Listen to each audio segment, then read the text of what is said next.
You're listening to the Launchcast, the podcast about leadership, business, life, and growth with me, your host, George Andriopoulos. It's like food for your ears.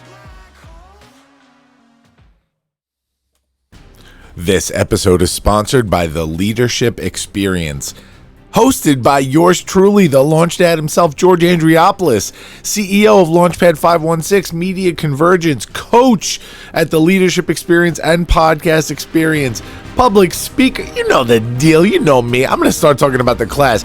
Guys, this is an intentional, unconventional leadership journey via a coaching masterclass. It is 6 weeks of intense work on your leadership and bringing that leadership out to your platform.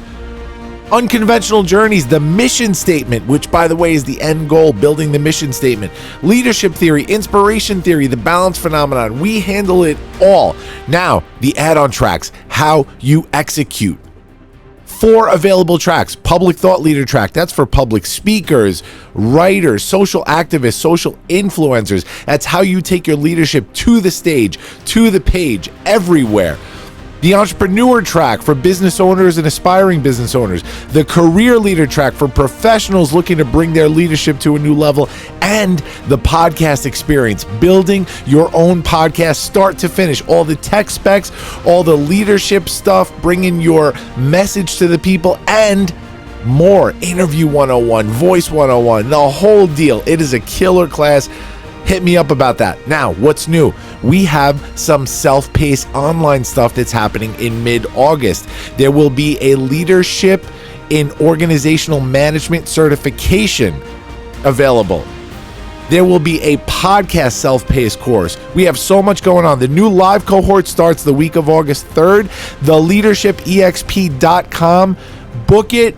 PM me for details. We have some workshops coming up. Guys, activate your leadership now. theleadershipexp.com. Music's over, but the class is just getting started. At this time, I'm going to ask that you fasten your seatbelts. Launch sequence. Launch sequence activated. Launch sequence activated. 5, 4, 3, 2, 1. Woo!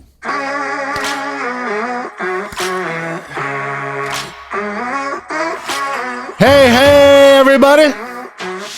Welcome to the Launchcast. 36 episodes, goosebumps, but for another reason today. Episode 136. This one is called Justice for Jason. We're just telling it like it is right now. I got a lot of good news today. I'm so excited to share with you guys. But first, we do our thing. It's the LaunchDad himself bringing you your favorite podcast on the planet. Leadership, business, life, growth. Damn it, you know the drill. As the beat drops. Into the black hole.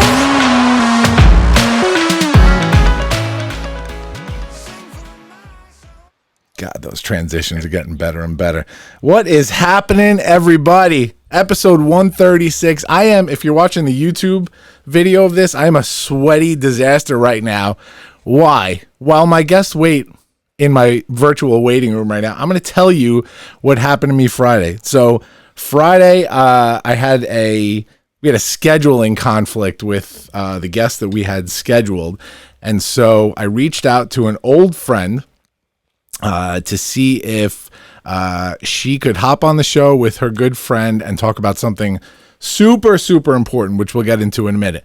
So we scheduled the interview for 10:30 Sunday morning. Nice and easy. We have time to edit. And then boom, what happens right after that? My wife gets home from her 37-week checkup at the OBGYN. And as soon as she sat down, water breaks. Baby's coming. So we run to the hospital very calmly, cool and collected. We run to the hospital and man, was she amazing. We do our thing and we welcomed at 10:56 on Friday, August 7th, my daughter, my second daughter, my third child, Joanna Lynn. And man, we are over the moon. What an amazing, amazing experience this weekend. Just so it was a peaceful weekend. Obviously, with everything going on with the pandemic, it was, no visitors at the hospital, and we just did our thing. We got to meet our new family. We were enjoying getting to know our daughter a little bit, and man, what an inspiring weekend. I'm gonna talk more about that in coming episodes. I want to really dedicate an episode to just everything that I've gone through this weekend and all these feelings that are coming in from being a third-time father. And you know me, guys. I'm such a mush when it comes to this shit. But yeah. But today we are here. Today we are here unshowered and sweaty because I've been running around like a maniac. And I don't cancel interviews. I may have postponed this one, about 10 hours or so, but I don't cancel it. We still got to get this thing out because this is something important that we want to talk about. So episode 136 is called Justice for Jason. I'm going to bring my two beautiful guests on screen right now. Let me unmute them because they've probably been laughing and clinking wine glasses and all that kind of shit. Oh, there they are. Hang on. They're coming on screen. Look at those faces. Look at those faces. Congratulations. Thank you. Thank you so much. Thank you. I've never done a show with drunk guests before. At least I don't think I have. We're not there. We're not there yet. Yeah, we're not there. First class. Guys, thank you for joining me. So I have on the right, guys, we have Nikki Ruppenstein, and I have Katerina Katolis on the left. Katerina is an old friend. We were talking about it last week. 23 years ago, I met Katerina. We're not going to talk about how I met her, but we met, damn it. We met and we became friends. We've been friends ever since. And Nikki is a really, really good friend of Katerina. And so there's been something going on social media. So first of all, welcome, ladies. Thank you so much for being here. Hi. Thanks for having us. Yeah, absolutely. So by the way, guys, when we were in our pre-sound checks and everything like that, we're doing our sound checks and somehow 90s rap kept coming out in the sound checks. I thought we were gonna have some rump shaker for a second there. We were like, check. All I want to do, zoom. No, we didn't go there. We didn't go there. But yeah, so something has been going on social media in my circle. I've been seeing Katerina posting a ton of stuff about Nikki's brother and some stuff that's been going on. So I thought it was really important to have these two ladies on just to talk about not just the issue at hand, but the Launchcast. This is all leadership, right? So we want to talk about the leadership behind this. I want to talk to Nikki and Katerina about some feelings surrounding everything going on with them. So before I butcher this story, I want to let Nikki really tell us what's going on. So jump in, Nikki. All right. Hey guys. So the whole Justice for Jason is for my brother. He was visiting the Philippines, and a few things happened where he couldn't get home, including the pandemic. And he was supposed to be there for 3 weeks, and he got there in February. And because of circumstances that I don't really want to go fully into, he was unable to come home. Fast forward to May 28th. My mom and I would talk to him every day, and we didn't hear from him for about 24 hours. So he had a rental. For most of the trip, he was staying with family of ours in the Philippines. But a week before he passed, he had gotten his own rental because he wasn't sure how much longer he was going to be there. So my mom and I hadn't spoken to him in 24 hours, which was unusual. So we had some family and the caretaker of the rental apartment go check on him, and he was found. So I don't even like saying it, but he was found dead in the apartment. Yeah. So going forward, we're just trying to figure out what happened to him. Yeah. So let me jump in there. So I want you guys to know this episode's not really about shedding light on what happened to Jason. That's a whole other deal. We want to talk about obviously honor Jason and his memory by telling this story, but obviously Nikki and her family don't really want to go into details on this publicly right now.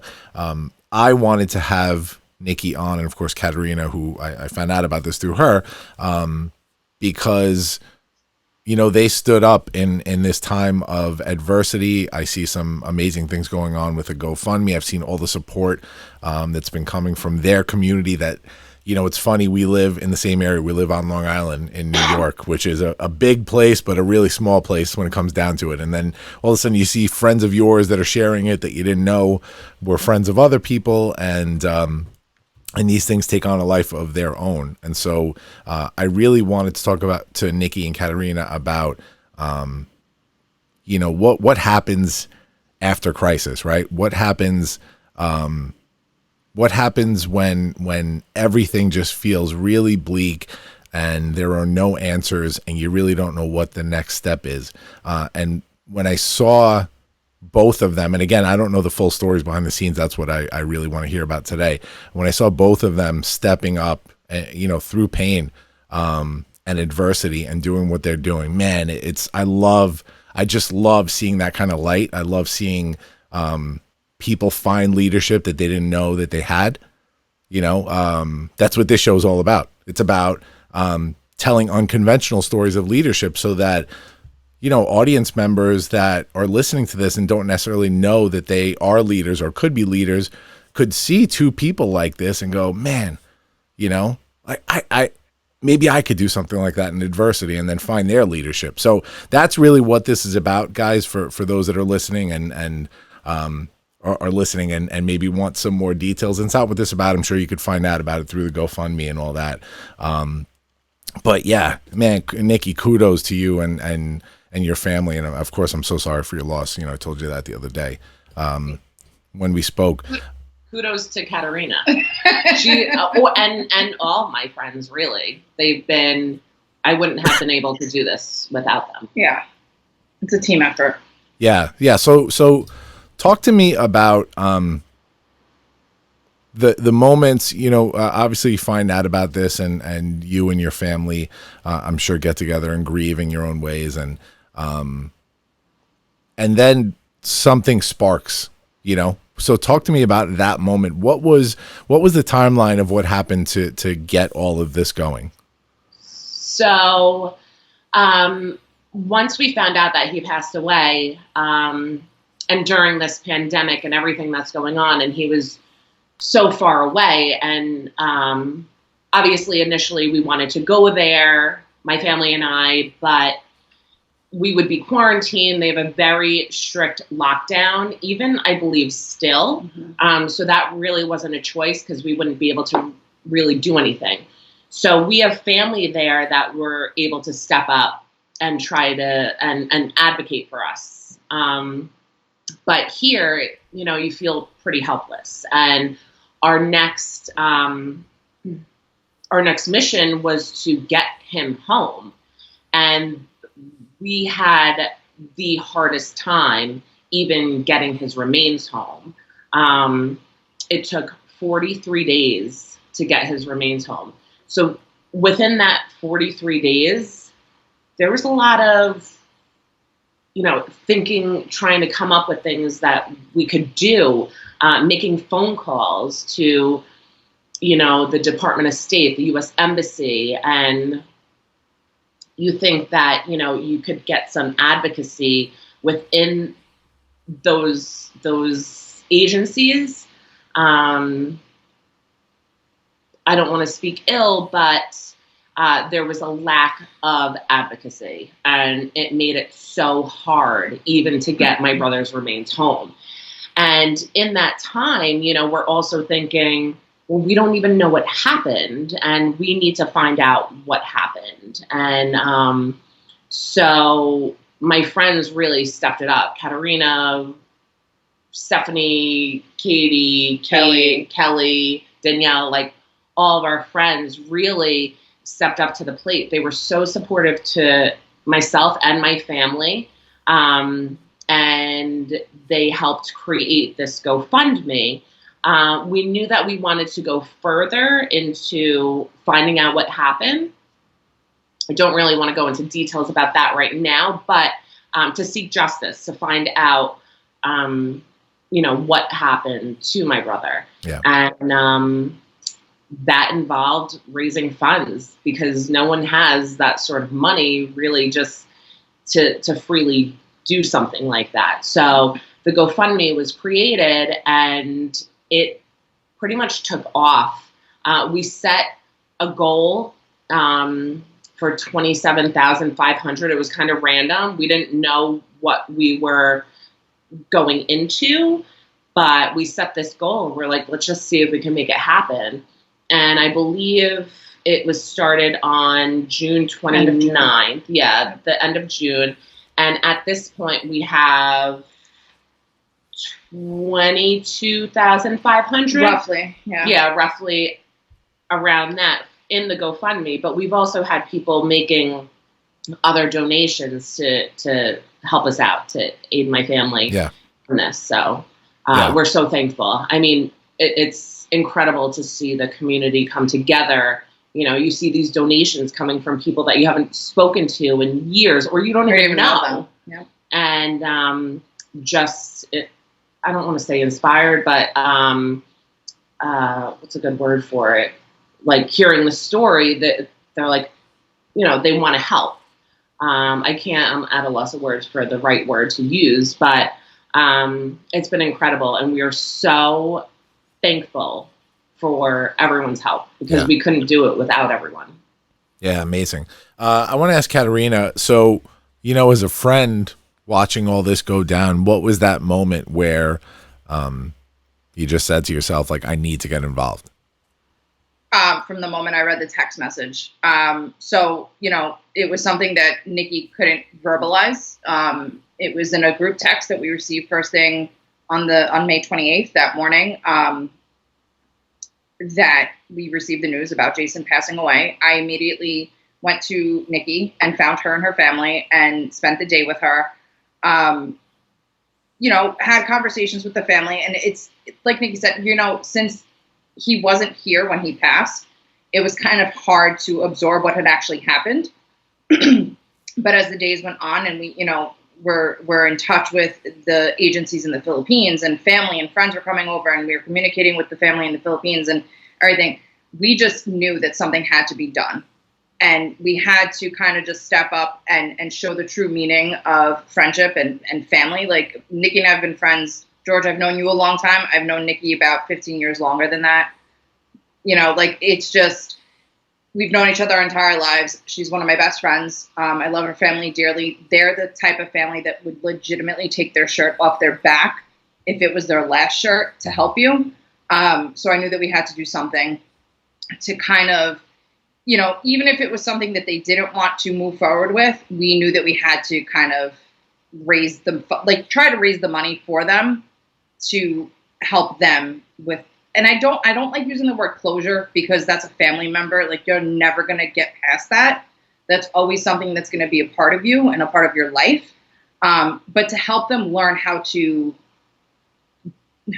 I don't want to say deal with it, but how to go on and how to move forward in this quote unquote new normal. Like, we keep hearing new normal because of COVID-19, but this is also a new normal for them in their life. Like, they don't have their brother, they don't have their son anymore. It's anything that could help eliminate a little bit of sadness or concern and question. We wanted to do whatever we could do to help them. So we collectively drafted the story. We did our research on what is the best approach for posting a GoFundMe, like how many words you should include, what kind of detail you need to include. Family gave buy-in. We were not going to do this without their support and, agreement into it. So everything was discussed openly. There was a lot of candid conversation. There was a lot of anger. There was a lot of, screw this, I'm done. I'm not moving forward with it. But collectively, we came to an agreement and we all took the initiative and we knew we had to do something to help them and to, raise awareness and to investigate it, like in a sense of, we don't know what happened. It's not like it happened down the road. Yeah. So it just makes it that much harder that it was so far away in a place where, it's pretty much a third questionable. world Yeah. country. Well, there's a lot of stuff going on in the Philippines right and now. my mom's from there. Yeah. So that's where our ties are. My mom's Filipino. She grew up there, so, people know it's not, Yeah. Gotcha. So I guess the next question I want to ask is really in relation to, mobilizing to do something like this. I've personally have been a part of something similar to this, not of course, completely different circumstances, but I've always talked about, when I started Shannon Fight and co-founded Shannon's Fight with a few of my dear friends for a young girl that was diagnosed with cancer, and we mobilized, and within 6 weeks we had an event that raised $75,000.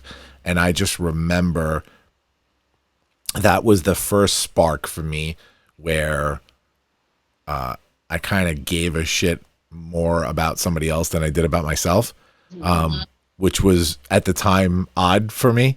And so what was cool was I had never done anything like that at the time. And yet, when you kind of come together with the right group of people and you come up with a plan, it just starts to work. Right. Mm-hmm. And I remember specifically, we had like the Voltron of like board members for doing this. It was like the right pieces coming together to form this monstrous just unit together.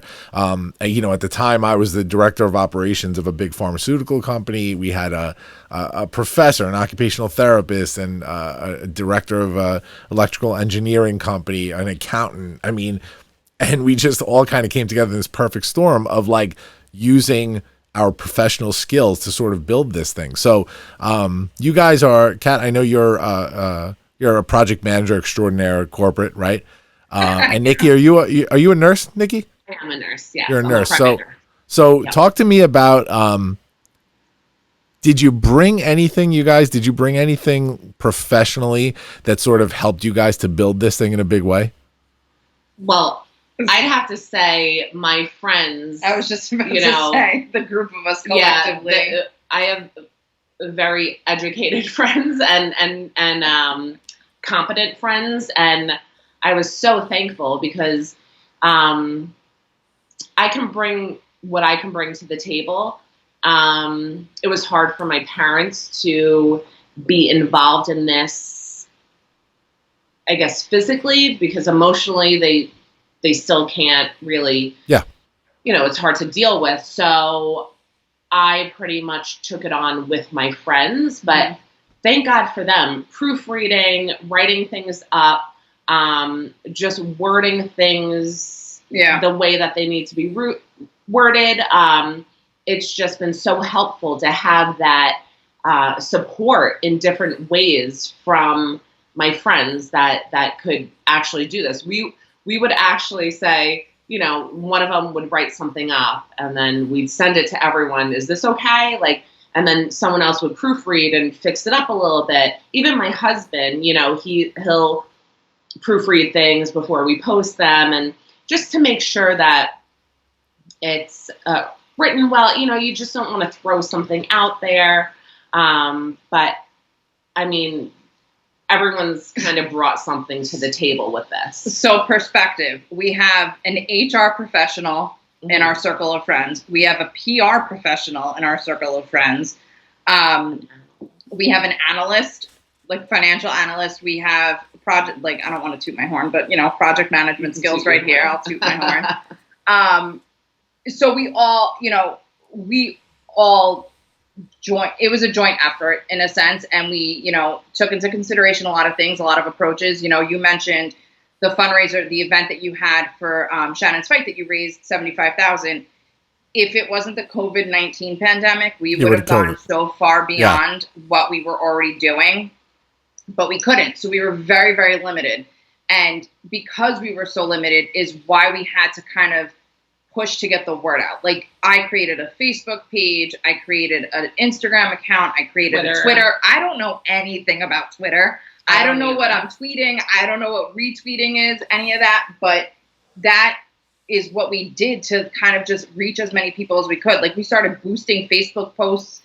This was all new to me. Like, I had never actually done it, but I took the time out to learn the process because I knew that it would be effective.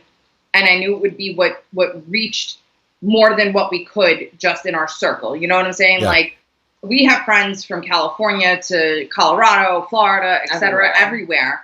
And we wanted to make sure that it got out. And the crazy thing is that I think we posted a video last week. We had done an independent 50-50 raffle fundraiser in addition to the GoFundMe. And like, the video got almost 2,000 views already in a week. I don't know who's watching. We don't know. Yeah, we have no idea who's watching. It's a hysterical video. It's legitimately 3 minutes long. We pick a winner, yay! But it's getting out there, and then it drives you to the Justice for Jason Facebook page that we created. And I think there's somebody new liking it or following it every single day, and we include updates on that. But it's collective. Like, we're trying to figure out our next plan of action, what else we could do in addition to the GoFundMe. Additional fundraisers, raffling, like a Chinese auction kind of situation that we could do virtually. Our brains are constantly processing what more we could do. Yeah. It gives us definitely, well, for me, I know a purpose. Like, I'm never going to get my brother back, but I can try to find out what happened. Hey, Fabrizio, do me a favor. Switch me over to that Toner Q9 microphone for that commercial. Is it on? Is it on? Check. 1, 2. Sibilance. Oh, man, this thing sounds great. Guys, this episode is sponsored by Toner. The Toner Q9 microphone. That is what I am recording this thing on right now, and it is easy to connect with both Mac and Windows computers. It's plug and play. No need to add any extra drivers, software, or sound cards. I'm talking to the people right now that feel upset about the poor quality of their video conferences, their podcasts. They're getting a lot of noisy background sound. It is time to ask for help from Toner. Toner is a world-famous microphone brand, provides desktop mics, mic kits, wireless mics, anything you need. Toner allows you to own high-quality professional audio recording devices without pinching your wallet. This mic right now, it's the all-in-one Toner Q9 mic kit, and it includes a condenser microphone, metal shock mount, adjustable suspension, scissor arm stand, desk mount clamp, pop filter, foam mic cover, a USB A to B cable, 1.8 meters. It's crazy. It's crazy what this includes. And it is fully built of metal to ensure long-lasting performance. The cardioid condenser, that's tech talk right there for you guys that don't understand. The capsule enables the Q9 to capture pristine and accurate sound and cancel noise from the surroundings. Perfect for recording and communicating. Right now, Toner is offering an exclusive 20% discount code for our audience. It's LaunchCast20. That's it. You're going to get the links down in the show notes. The promo code is LaunchCast20. You could find this thing on Amazon. You could find it at tonermic.com. Elevate your video conferences and your podcast to the next level, guys. Having gone through, an emotional situation where we sort of all banded together like that, and then watching people since then go through similar stuff and seeing what people can accomplish, it's really incredible to see like what the human spirit can do. When you're tested, when you're inspired, which is something that I always talk about on this show. This kind of goes back to the leadership experience stuff that we do, the coaching. But we talk about the spark moments, these moments in your life where you just, something happens, right? And you choose a path, and whether it's the right path or the wrong path, this is taking you down this path that's going to forever change your life and change who you are. And if it's the right path and you continue to fan that flame with inspiration, with growth, with, being of service to others, man, I mean, it's like, it's exponential change that you can cause. I've seen this shared by so many people that I didn't even know that you guys knew. Our first guest on the show, Mike Del Judas from Billy Joel's band, had shared this, and I had been meaning to reach out to Katerina for like 2 weeks, and I've just been so busy with the baby coming and everything. And then Mike shared it, and I was like, I got to reach out now, and so I reached out. And, this is what happens. Now you reach somebody that might have a platform, you get out there. I have a good idea for you guys that I want to help out with. We're coming up. We have, after this episode, up till episode 139, we have live shows.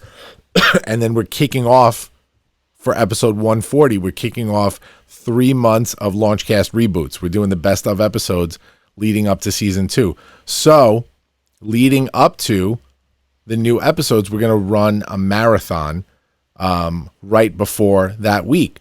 And so I'm going to do it. I'll work with you guys. I think I want to do it as a marathon that we run as a Facebook live stream potentially or whatever. And then we'll put the link up for the GoFundMe. We'll ask people to support Justice for Jason, see what we can do there in a couple of weeks. All right. Amazing. Awesome. Thank you. Yeah, of course.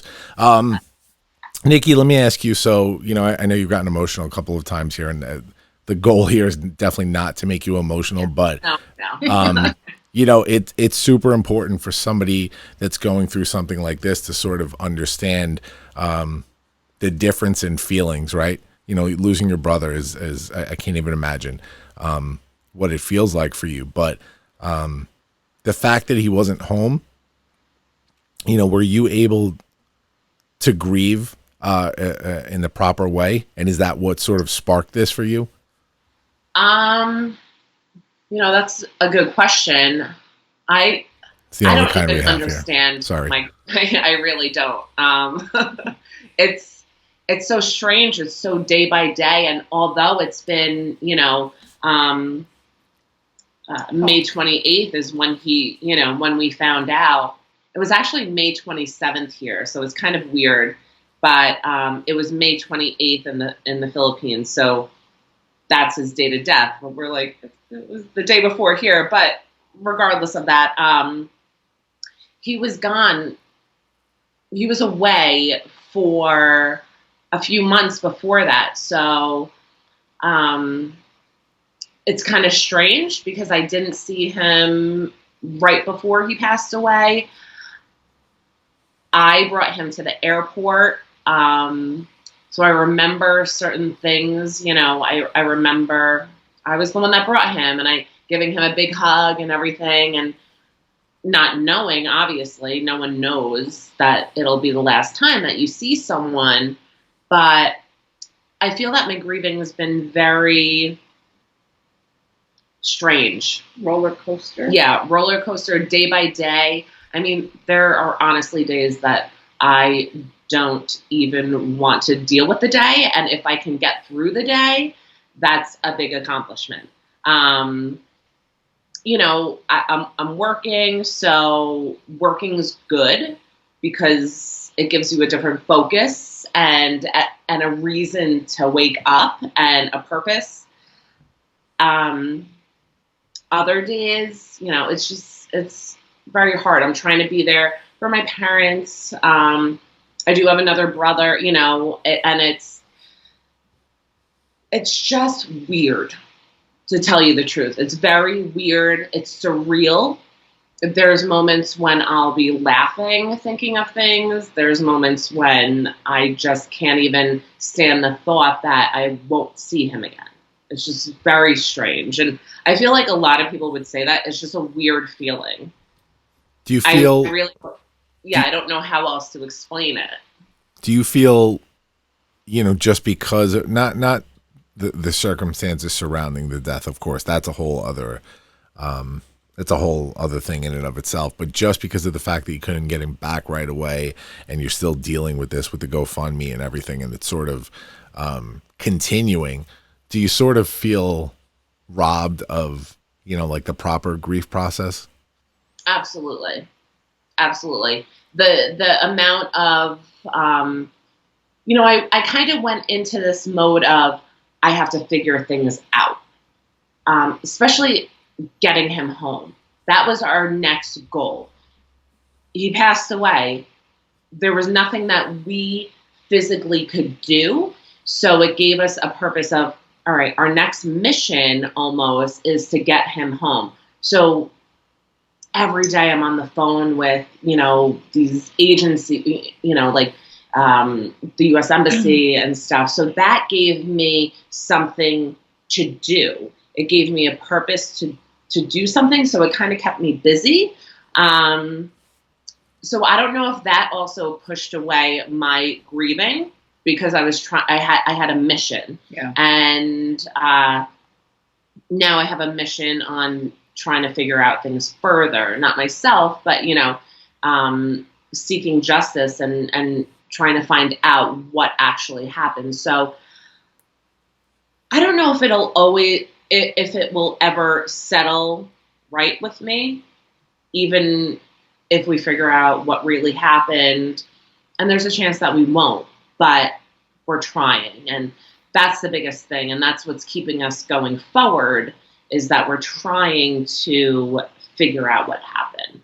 And I know that he's here with me. I know that he's definitely here with me. So that's a little comforting in a weird way again,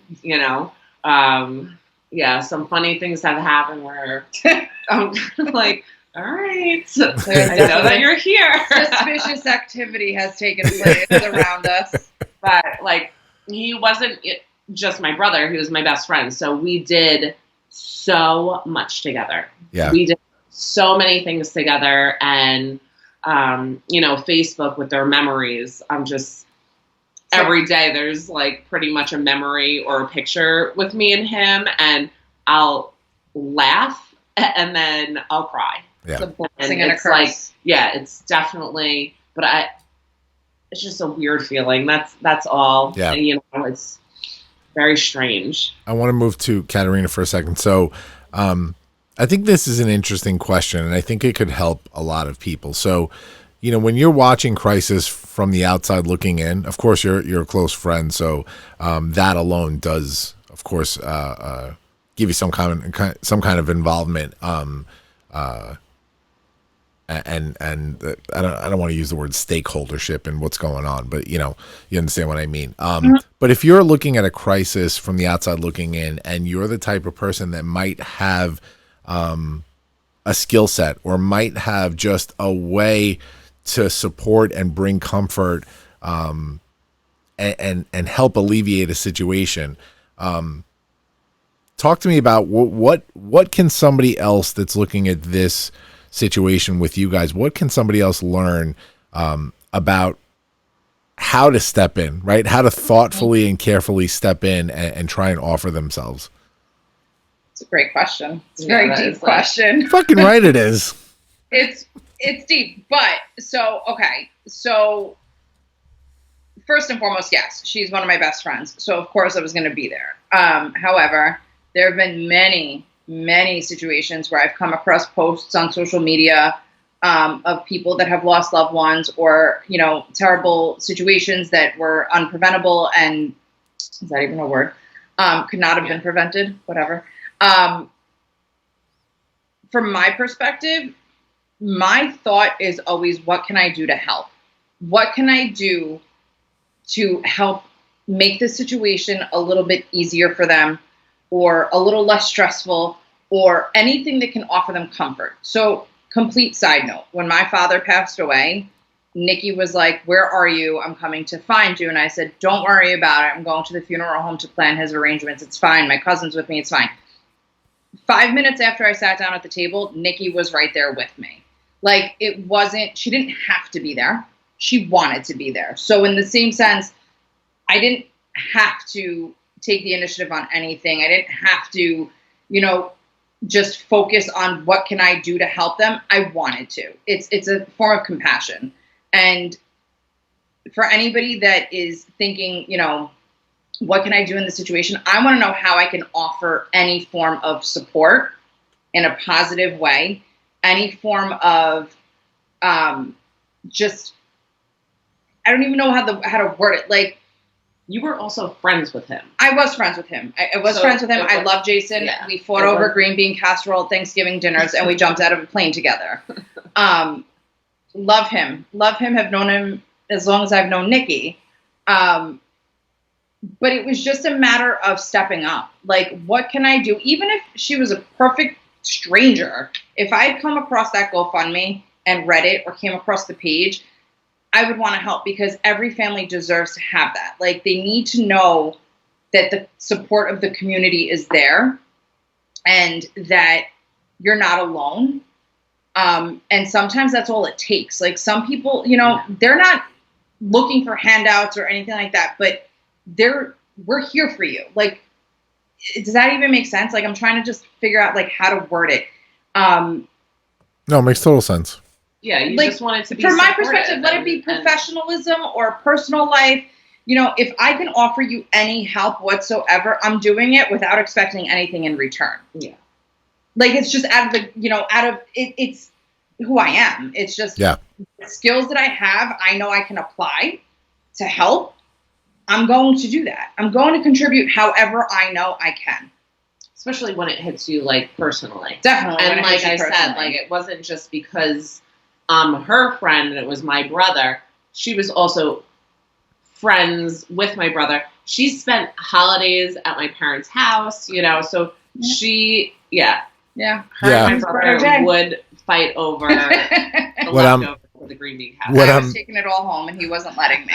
What I'm getting out of this is really how I feel about this as well. Man, if something jumps out at you, if you have a feeling, I tend to feel this a lot. I'm an empath. I really I can't stand seeing people in pain. It pains me to see other people in pain. I was just talking about this over the weekend, because just watching your wife give birth is like, you'll never know that pain, George. It's amazing. It's amazing, but like, breaks your heart when somebody's going through something, right? And so, for me, I've always had that instinct where I want to do something. Over the years, I've learned to sort of mitigate that and understand what that means and not get involved where I shouldn't be involved. But then there are those times where you don't really understand what that line is. And I know that when my gut says you need to step in here, that it's fucking time to step in, Absolutely. And if you're not wanted, you'll be told that you're not wanted, and it's fine. And at least you tried. But man, can that change some lives if you do that, and that's the incredible part about that. And being one of those people that is like that, I became a nurse because I love to help people. My parents have taught me and my brothers all of our lives, help people when you can. Even when you don't have everything, you can still give something, but being the person that needs help, it's rough. Is really hard actually to accept sometimes. Yeah. I like to see myself like as a strong person, but sometimes you just can't be. Yeah. And to actually accept help is huge. And it's not about like an ego thing. Like, I don't need anyone's help. It's about just saying, accepting, I need people's help. Yeah. There's just certain times when you have to accept that. And like, this is a time that if I didn't have other people, then I wouldn't be able to go forward with this. So this leads me into my final question for you, Nikki, before we begin to wrap things up. Time machine, right? May 26th, the day before this all went down. What can you say to Nikki on May 26th to help her get through this? Well, I did message my brother that I loved him, and he said the same thing back. And we wouldn't say like, I love you. We had this like, just between me and him, it wasn't LOVE, it was LUB, like love you. So I know it was just like this thing that me and him have had for years. That's a Filipino thing. Maybe, I don't know, or just a bro and sis thing. But I told him, I'm like, I love you, and he wrote the same thing back, and that was the last thing that I got from him. So there's nothing that I can do to change anything. I was so far away from him, and there's nothing that I'm not putting anything on myself that maybe I could have done something, because there's nothing that I could have done. But tell him that I love him. But what would I don't know. Your question's kind of, I don't know. It's going to be okay. Might not be great, but you'll be I know okay. that, but I don't even know how to answer that really. It's a really deep question, that is George. a deep question. Like, I don't even know what I would have said to her that day. And I know I said a lot to her that day, so I don't know. Yeah, well, you go through something and the process becomes so bumpy. I mean, I am the type of guy that I've gone through so much in my life that I look back and I always do the I wouldn't change a thing, right? Which you would, because you don't want to go through shit, obviously. But if you tell yourself, like, how could I get through this better? Sometimes it's just like, it can't. It had to happen the way it happened in order to process. It's a day by day sort of thing, Every day is going to be different going forward for the rest of my life. Yeah. Yeah. Yeah. Well, there it is. There it is. All right. We're going to get into the big three, and then Nikki and Katerina are going to tell us how to reach them, and we'll post links, of course. So, the big three. The big three from the Launchcast. It is the big three from the Launchcast. You know what this is. I'm going to throw some things out there. You guys are going to give me your top three things. I'm excited. I'll tell you, I didn't even plan this one today because I didn't think I was going to do the big three, because this was a little bit of a different format interview. But damn it, I'm going to do it. All right. So since we were talking about 90s rap, and I know Katerina was a big... Right. Katerina used to wear the big pants in the 90s. The Jenkos. That's when he met me. He Top met me three. in my ghetto fabulous days. Top her three. Lip liner. Yes. Top three 90s rap songs. Go. Oh my God. Juicy, of course. Yeah. Of course. Oh my God. Why is this so difficult? Was Salt and Pepper in the 90s? Renee. Oh my God, Renee. Lost Boys. Lost Renee. Boys. Do you remember that song? I remember all songs. Go. And Snoop Dogg, Gin and Juice. All right. Gin and Juice. Top three. All right. Wait, I don't let's have add in Google a on my little bit fingers. of like Eazy-E, like you could know. LL Cool J, Mama Said Knock You Out. I said three, damn it. I know. It's Sorry. two of us, so we should get six. Now you're going to get six. I'm going to start with Kat, and then I'm going to move to Nikki, because we're honoring Jason today. Give me your top three memories with Jason. Katerina first. Katerina first. Okay, so jumping out of a plane. However, there may have been some edibles involved. Not gonna lie, on my end. They're like signing 13 pages of waivers because you're signing your life away at that moment. Horseback riding in Montauk. And we were getting rained on and swatted with flies, which was amazing. But then we went and ate amazing lobster rolls together. That was great. And then, of course, fighting over green bean casserole at every holiday from October till January. And their mom always made 2 trays because they knew how much we loved it. And Jay and I would fight over who was taking the restaurant. I never won that fight, by the way. Nikki, your turn. This is hard. I'm sure it is. One is we would make it a point on Wednesdays to go to the gym in the morning. Every Wednesday. So that was like our time. Although we spent other time like during the week, but that was our time. We would go to the gym on Wednesday mornings. Oh my goodness. This is hard. This is vacations. So many vacations. We would actually do bro and sis adventures. So it would just be me and him going to, whether it was like DC or Hershey Park or Montauk. Like, we would just do bro and sis adventures, which brought a lot of laughs because we're just kind of the same person in a lot of ways. And just Holiday trivia. Holiday trivia was always a good one. Katerina would always try to win. She would always try to win. And my brother would always be like, because we call her Spanky, so he would be like, Spanky, like, what did you, like, cheat? Like, do you have the answers to all this? So there's so many to even baseball games. We went to so many Mets games. One of the last memories I have, and he wasn't even here, I got married during the pandemic.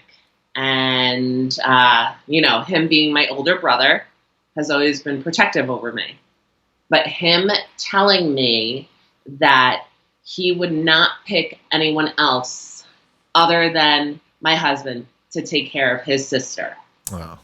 So that meant a lot. That's a good one. That's a good one to finish that one off on. All right, last one. 3 again for each of you. So this has been a crazy experience, right? But I'm talking about right now the experience of activism within what's happening right now, starting the GoFundMe, doing your thing, getting out there, spreading the word. Give me the 3 most fulfilling things that have come out of this for you guys. Oh, okay. So connecting with people that we haven't even spoken to or had contact with in years, and them reaching out and in such a caring way, donating or just sending messages, that's been huge. The human connection with people through this and the love that they're sending. So that's definitely one.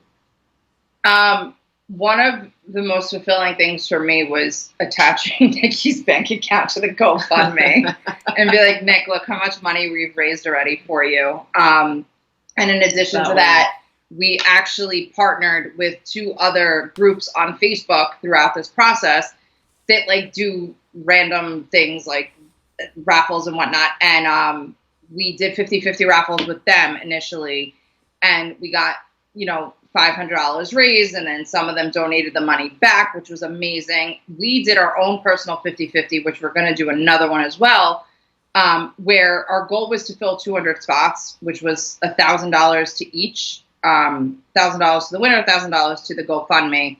And one of the most fulfilling things to my heart was when the person, we actually filled over 200 spots. So I think it was like $1,220 to each person, to the winner and to the pot. The person actually donated all that money right back. Oh. Which by no means is that ever expected or, do we ever want somebody to think that they're obligated to do that? The fact that this person contributed, was it $200? They put $250. They put $250 in it and they won $1,220. They were like, put it all towards the pot. That was one of the most, one other thing I have to say is hearing stories about my brother that I didn't know, that people share with me, of why they're inspired by making a donation. Because some people would donate money and then also share a story with me, or like me, my family, and to know that he impacted them in a way for them to feel not obligated, but to feel that they wanted to donate to this cause because of how he made them feel. In life. So that was emotional, but gave us a lot of smiles too. So yeah, amazing. What a great way to end it. We're gonna put everything in the show notes, right? All the links for the GoFundMe. That's where we want to send people. Go to the GoFundMe. Please help this family out. This is such an important cause. And yeah, when you see something out there, you have a friend, you have an acquaintance, a coworker, a colleague, whatever, and something just jumps out at you and says, it's time, right? that odds are that it's really time to jump in and you can do something. And that's what I want people to get out of this today. Ladies, thank you so much for being here today. It was a pleasure. Can I add one more thing? Yeah, please. Whatever money that we do not need to use, we are going to donate it back to a family going through a similar situation. So, amazing. It's not about the money that we want. It's about paying it forward. Yeah, paying it forward. So whatever money that we do not use, we are not taking it. We are going to donate it. Amazing. And again, if you want details, just go to that GoFundMe page with that link. You'll find out all the details. Everything that we didn't talk about today, it's all in the GoFundMe. Ladies, thank you so much for being here today. It was a blast. Thank you, George. Thank you. Hang out for 2 seconds. I'll get you right after the show. Everybody, you know where to catch us every Monday morning, 6 a.m. live, Apple Podcast, Spotify, Pandora, iHeartRadio, all the major stuff, because we are the Launchcast. One quick shout out I want to make, and Nikki, I hope you're listening to this. Anytime something major happens, there's always a sign by that person that changed my life. And I want to thank, and even though she wasn't really part of this too much, she was in our delivery room for about 10 minutes at the beginning when we first got there, and then never saw her again. But the nurse's name, the first nurse that walked in, was Shannon. That was her name. So we knew that this baby was coming out that night and was coming out right. So I want to thank Shannon for sending us that sign. The Shannon here and the Shannon up there. Guys, thank you for joining me. We'll see you next week. Launch sequence terminated. Into the black hole.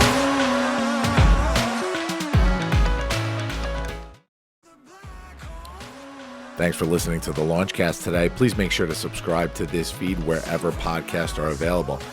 Follow me, George Andriopoulos, at Launchpad CEO on Facebook, Twitter, or Instagram. And make sure to visit our website, guys, thelaunchcast.com. Looking forward to the next episode. See you soon, guys.